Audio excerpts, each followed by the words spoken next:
पुराने मोहल्ले में एक बहुत ही पुराना मकान था जिसकी दीवारों का प्लास्टर जगह जगह से उखड़ चुका था और उसी मकान की चार दीवारी के अंदर सकीना की पूरी दुनिया सिमटी हुई थी।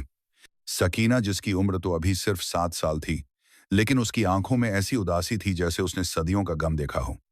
सकीना का कसूर सिर्फ इतना था तो उसका रंग गहरा काला था। उसकी माँ तो उसे जन्म देते ही अल्लाह को प्यारी हो गई थी और यह बात भी सकीना के लिए एक ताना बन गई थी। मोहल्ले की औरतें और खुद उसके घर के लोग कहते थे कि यह लड़की तो पैदा होते ही अपनी मां को खा गई, मनहूस है, काली है। सकीना के वालिद जनाब अहमद साहब एक बहुत ही शरीफ और सीधे साधे इंसान थे। वे सरकारी दफ्तर में एक छोटी सी नौकरी करते थे। बीवी के इंतकाल के बाद घर को संभालने के लिए और सकीना की परवरिश के लिए उन्होंने दूसरी शादी कर ली थी। नई अम्मी का नाम रजिया था। रजिया जब ब्याह कर आई तो शुरू शुरू में तो उसने सकीना को थोड़ा बहुत प्यार दिखाया, लेकिन जैसे ही उसकी अपनी बेटियां पैदा हुई, रजिया का बर्ताव पूरी तरह बदल गया। रजिया की 2 बेटियां हुई, साइमा और नाजिया। कुदरत का खेल देखिए कि रजिया की दोनों बेटियां चांद जैसी गोरी और खूबसूरत थी। उनकी आंखें नीली और बाल सुनहरे थे। अब एक ही घर में अंधेरा और उजाला दोनों साथ साथ पल रहे थे। एक तरफ सकीना थी जो घर के एक कोने में सिमटी रहती, जिसका रंग तवे जैसा काला था, और दूसरी तरफ सायमा और नाजिया थी जो तितलियों की तरह पूरे घर में चहकती रहती थी। बचपन से ही सकीना के कानों में जो अल्फाज सबसे ज्यादा पड़े हुए थे, हट जा काली, पीछे हट, तू क्यों सामने आ गई। जब भी घर में कोई मेहमान आता तो सौतेली मान रजिया सकीना को बाबर चिखाने में छिपा देती और अपनी दोनों गोरी बेटियों को अच्छे अच्छे कपड़े पहनाकर मेहमानों के सामने पेश करती। अगर गलती से सकीना बाहर आ जाती तो मेहमान पूछ लेते कि अरे यह कौन है, क्या यह आपकी नौकरानी की बेटी है। यह बात सकीना के नन्हे से दिल पर हथौड़े की तरह लगती। रजिया फौरन बात बनाती और कहती, हाँ हाँ, यह घर के काम में मदद करती है, दूर की रिश्तेदार है। बाप अहमद साहब यह सब देखते, लेकिन वे अपनी तेज तर्रार बीवी के सामने कुछ बोलने की हिम्मत नहीं कर पाते थे। वे बस कभी कभी छुपकर सकीना के सर पर हाथ रख देते और कहते, बेटी दिल छोटा मत कर, अल्लाह सब देख रहा है। वक्त गुजरता गया और बच्चियां बड़ी होने लगी। साइमा और नाजिया स्कूल जाती, कॉलेज जाती, नए नए फैशन के कपड़े पहनाती और दोस्तों के साथ घूमती, लेकिन सकीना के लिए घर की दहलीज पार करना भी मना था। रजिया ने उसे घर की नौकरानी बनाकर रख दिया था। सुबह सूरज निकलने से पहले सकीना उठ जाती, पूरे घर का झाड़ू पोछा करती, सबके लिए नाश्ता बनाती, कपड़े धोती, बर्तन मांजती, और इसके बदले में उसे क्या मिलता? सिर्फ रूखी सूखी रोटी और ताने। रजिया हमेशा चिल्लाती रहती, अरे ओ काली कलूटी, अभी तक चाय नहीं बनी। अरे ओ मनहूस, तूने फिर से सब्जी में नमक ज्यादा डाल दिया। सकीना चुपचाप सब सुनती और अपनी आंखों के आंसू अपने काले दुपट्टे में छिपा लेती। उसे लगता था कि शायद काला होना कोई गुनाह है जिसकी सजा उसे मिल रही है। साइमा और नाजिया भी अपनी मां के नक्शे कदम पर थी। वे भी अपनी बड़ी बहन सकीना को बहन नहीं समझती थी। जब उन्हें कॉलेज जाना होता तो वे सकीना पर हुक्म चलाती, ए सकीना, मेरे जूते पॉलिश कर दे। और जब उनकी सहेलियां घर आती तो वे सकीना का मजाक उड़ाती। देखो देखो, ये हमारी घर की पुरानी मशीन है जो कभी थकती नहीं है। सब लड़कियां हंसती और सकीना का दिल छलनी हो जाता। सकीना ने अपनी तन्हाई का साथी अपने रब को बना लिया था। घर के कामकाज से जब भी थोड़ा वक्त मिलता, वह वजू करती और कुरान शरीफ खोलकर बैठ जाती। उसका रंग भले ही काला था, लेकिन उसकी आवाज में इतना दर्द और इतनी मिठास थी कि जब वह कुरान की तिलावत करती तो सुनने वालों के रोंगटे खड़े हो जाते। मगर अफसोस, उसके घर वालों के पास उसकी यह खूबी देखने के लिए आंखें नहीं थी। वे तो बस उसकी खाल का रंग देखते थे। रजिया अक्सर कहती, कुरान पढ़ने से तेरा रंग गोरा नहीं हो जाएगा, कोई नहीं ब्याहेगा तुझे, तेरी तो शक्ल देखकर लोग डर जाएं। तो मोहल्ले में उसकी शादी की बातें होने लगी। अहमद साहब बहुत फिक्रमंद थे। वे चाहते थे कि उनकी बेटी का घर बस जाए। उन्होंने कई जगह सकीना के रिश्ते की बात चलाई, लेकिन जहां भी वे सकीना का जिक्र करते, लोग साफ मना कर देते। एक बार रिश्ता देखने वाले आने वाले थे। रजिया ने बहुत कहा कि मेहमानों के सामने सकीना को मत लाओ, रिश्ते वाले भाग जाएंगे। लेकिन अहमद साहब ने जिद की कि नहीं, मैं अपनी बेटी को छिपाऊंगा नहीं। उस दिन को सकीना कभी नहीं भूल सकती थी। उसे एक सादे से सूट में तैयार किया गया। लड़के वाले आए। लड़का, उसके माँ बाप और उसकी बहन। उन्होंने पहले सायमा और नाजिया को देखा जो सजी संवरी घूम रही थी। लड़के की माँ ने सायमा की तरफ इशारा करके पूछा, क्या यह है लड़की? जी नहीं, ये मेरी छोटी बेटी है।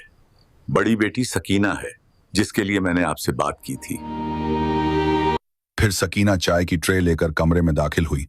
जैसे ही उसने नजर उठाई और लड़के वालों ने उसका चेहरा देखा, कमरे में सन्नाटा छा गया।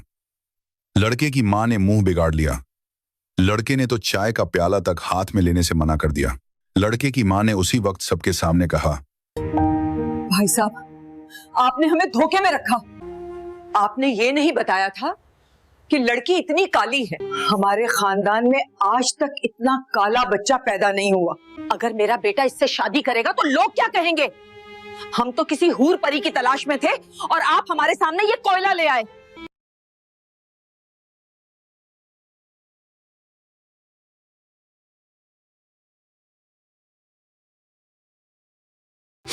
मेरी बेटी का रंग ही तो दबा है, लेकिन सीरत बहुत अच्छी है। अहमद साहब ने हाथ जोड़कर कहा, बहन जी, मेरी बेटी का रंग ही तो दबा है, लेकिन सीरत बहुत अच्छी है। लेकिन लड़के वालों पर कोई असर नहीं हुआ। अंकल, सीरत का हम क्या अचार डालेंगे? इस लड़की के साथ तो मेरा भाई बाजार में निकलने में भी शर्म महसूस करेगा। और वे लोग बिना चाय पिए उठकर चले गए। जाते जाते वे सकीना की तरफ हिकारत भरी नजरों से देख गए, जैसे वह कोई इंसान नहीं बल्कि कोई गंदगी का ढेर हो। जाने के बाद रजिया ने जो तूफान खड़ा किया वह और भी भयानक था। देख लिया, कहा था मैंने कि इसे सामने मत लाओ। मेरी इज्जत मिट्टी में मिला दी। अब खुश है तू? तेरी वजह से मेरी दूसरी बेटियों के रिश्तों पर भी असर पड़ेगा। लोग कहेंगे कि इनकी बड़ी बहन इतनी बदसूरत है तो पता नहीं खानदान में क्या कमी होगी। जा दफा हो जा मेरी नजरों के सामने से। सकीना रोती हुई अपने कमरे में भागी और दरवाजा बंद कर लिया। उस रात उसने आईने में अपनी शक्ल देखी। उसने अपने गालों को खरोंचा। उसने अपनी आंखों को देखा और फूट फूट कर रोई। या अल्लाह, तूने मुझे ऐसा क्यों बनाया? क्या मेरे अंदर दिल नहीं है? क्या मुझे खुश होने का हक नहीं है? लोग मुझे इंसान क्यों नहीं समझते? वह पूरी रात जाए नमाज पर बैठी रहे। या मेरे मालिक, या तो मुझे उठा ले या मेरी तकदीर बदल दे। मुझे इस जिल्लत की जिंदगी से निजात दे। मेरा कोई नहीं है सिवाय तेरे। सब मुझे ठुकरा देते हैं, तू तो मुझे मत ठुकराना। उस रात सकीना ने एक अजीब सा सुकून महसूस किया। उसे लगा जैसे कोई कह रहा हो कि सब्र कर ए बंदी, तेरा इम्तिहान सख्त है लेकिन इनाम भी बहुत बड़ा होगा। दिन गुजरते गए। सायमा और नाजिया के लिए अच्छे अच्छे घरों से रिश्ते आने लगे। रजिया बहुत खुश थी। उसने तय कर लिया था कि वह अपनी बेटियों की शादी किसी अमीर घराने में करेगी। सकीना अब घर के किसी कोने में पड़ी रहती। अब तो अहमद साहब ने भी उम्मीद छोड़ दी थी। वे भी थक चुके थे लोगों की बातें सुन सुनकर। वे सोचने लगे थे कि शायद सकीना को पूरी जिंदगी इसी घर में बूढ़ा होना पड़ेगा। फिर एक दिन मोहल्ले में एक खबर आग की तरह फैल गई। पता चला कि शहर के सबसे बड़े सेठ, जिनका लंदन में बहुत बड़ा कारोबार है, उनका बेटा शादी के लिए वतन वापस आया है। उनका नाम हाजी सुलेमान था और उनके बेटे का नाम समीर था। लोग कहते थे कि समीर इतना खूबसूरत और अमीर है कि उसके लिए तो वजीर आला की बेटी भी लाइन में खड़ी हो जाए। हाजी सुलेमान का खानदान बहुत दीनदार और रईस था। वे लोग एक ऐसी लड़की की तलाश में थे जो घरेलू हो और दीनी हो। रजिया ने जब यह सुना तो उसके कान खड़े हो गए। उसने सोचा कि अगर मेरी बेटी सायमा या नाजिया की शादी समीर से हो जाए तो हमारी तो लॉटरी लग जाएगी, हम माला माल हो जाएंगे। उसने अहमद साहब के पीछे पड़कर किसी तरह बिचौलिए के जरिए अपना संदेशा हाजी सुलेमान के घर तक भिजवा दिया। उसे पूरा यकीन था कि उसकी बेटियों की खूबसूरती देखकर वे लोग इनकार नहीं कर पाएंगे। हैरानी की बात यह हुई कि हाजी सुलेमान की तरफ से जवाब आ गया कि वे लोग लड़की देखने आ रहे हैं। रजिया की खुशी का ठिकाना नहीं रहा। पूरे घर में जैसे ईद का जश्न शुरू हो गया। घर की पुताई करवाई गई, नए पर्दे लगाए गए। सायमा और नाजिया को ब्यूटी पार्लर भेजा गया ताकि वे और ज्यादा चमक सकें। तरह तरह के पकवान बनने की लिस्ट तैयार हुई, लेकिन इन सब तैयारियों का बोझ किस पर था? जाहिर है सकीना पर। खबरदार, जो तू उस दिन मेहमानों के सामने आई, तू बावर्ची खाने में रहेगी और वहीं से सारा खाना भिजवाएगी। और सुन, खाना ऐसा होना चाहिए कि मेहमान उंगलियां चाटते रह जाएं। अगर खाने में कोई कमी हुई तो तेरी खाल उधेड़ दूंगी। सकीना ने चुपचाप सर झुका लिया। उसके दिल में भी एक छोटी सी ख्वाहिश जागी कि कोई मुझे भी देखने आता। लेकिन उसने अपनी इस सोच को झटक दिया। उसके लिए तो बस तंदूर की आग और मसालों की महक ही मुकद्दर थी। वह दिन आ गया। हाजी सुलेमान, उनकी बीवी और उनका बेटा समीर 3 बड़ी बड़ी गाड़ियों के काफिले के साथ उनके मोहल्ले में दाखिल हुए। पूरा मोहल्ला उन्हें देखने के लिए छतों पर चढ़ गया। समीर, जो लंदन से पढ़कर आया था, उसने एक सादा सा कुर्ता पाजामा पहना था और चेहरे पर सुन्नत के मुताबिक छोटी सी दाढ़ी रखी हुई थी। वह इतना नूरानी लग रहा था कि देखने वालों की नजरें नहीं हट रही थी। वे लोग घर में दाखिल हुए। रजिया और अहमद साहब ने उनका शानदार स्वागत किया। साइमा और नाजिया को बिल्कुल परियों की तरह सजाकर बिठाया गया था। समीर की वालिदा ने लड़कियों को देखा। उन्होंने तारीफ की, माशाल्लाह, बच्चियां तो बहुत प्यारी हैं। रजिया फूल कर कुप्पा हो गई। उसने साइमा की खूबियां गिनानी शुरू कर दी। जी, मेरी साइमा तो इंग्लिश मीडियम में पढ़ी है।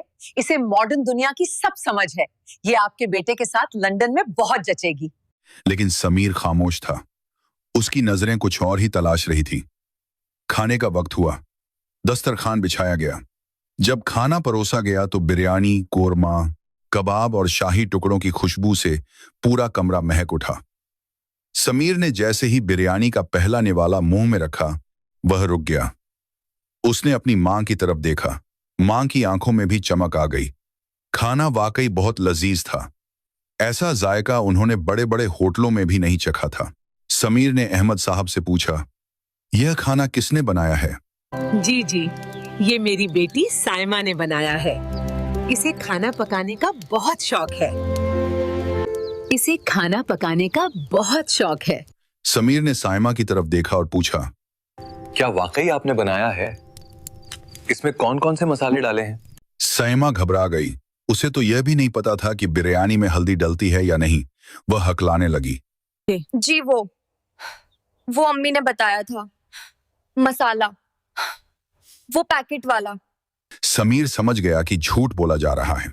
उसने नरमी से लेकिन मजबूती से कहा, देखिए खालाजान, मैं लंदन में रहा हूं, लेकिन मुझे इंसान की परख है। जिस हाथ ने ये खाना बनाया है उसमें सिर्फ हुनर नहीं बल्कि बहुत सारा सब्र और मोहब्बत है। कमरे में सन्नाटा छा गया। रजिया के पसीने छूट गए। अहमद साहब ने हिम्मत करके सच बोल दिया, बेटा, आप सही कह रहे हैं। ये खाना मेरी बड़ी बेटी सकीना ने बनाया है। समीर ने कहा।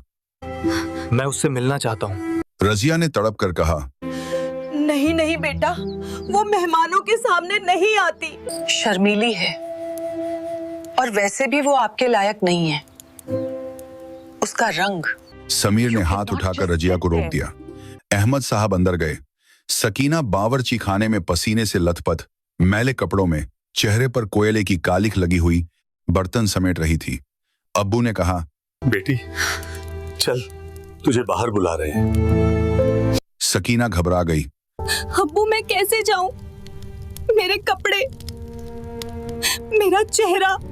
अब्बू ने कहा। सकीना कांपते कदमों से बाहर आई। उसने सर नीचा कर रखा था।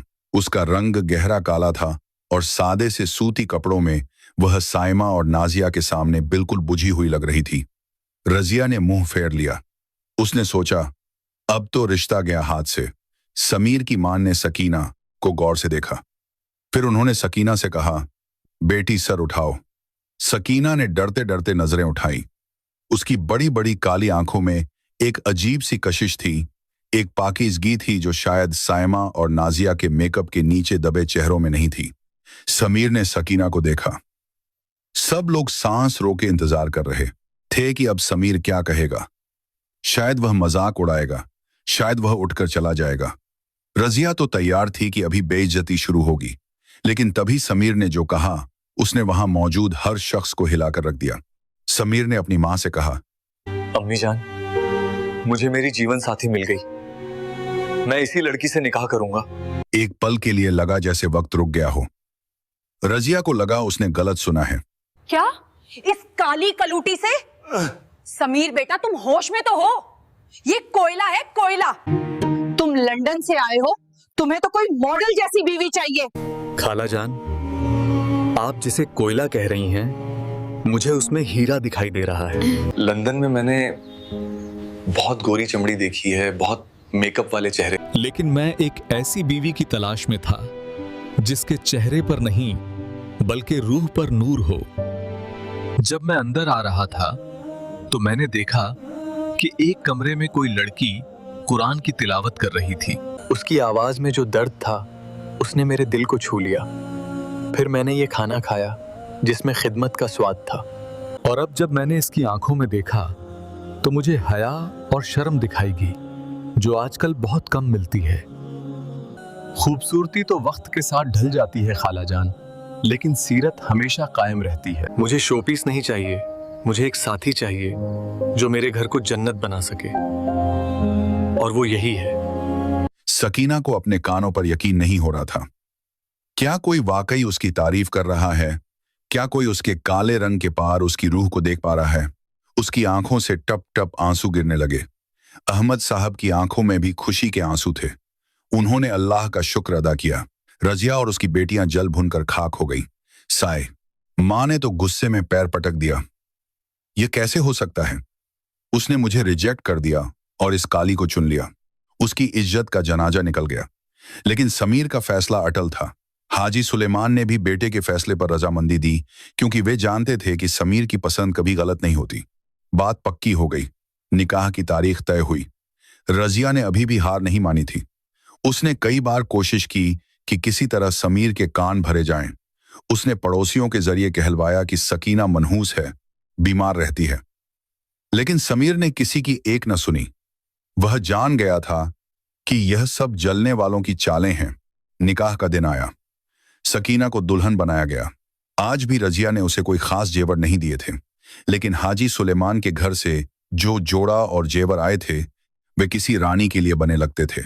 सकीना ने जब सुर्ख लाल जोड़ा और हीरे का हार पहना तो उसका सांवला रंग भी चमक उठा। शहर की सबसे शानदार बारात आई, जिसे देखकर कल तक ताने देने वाली औरतें भी दंग रह गईं।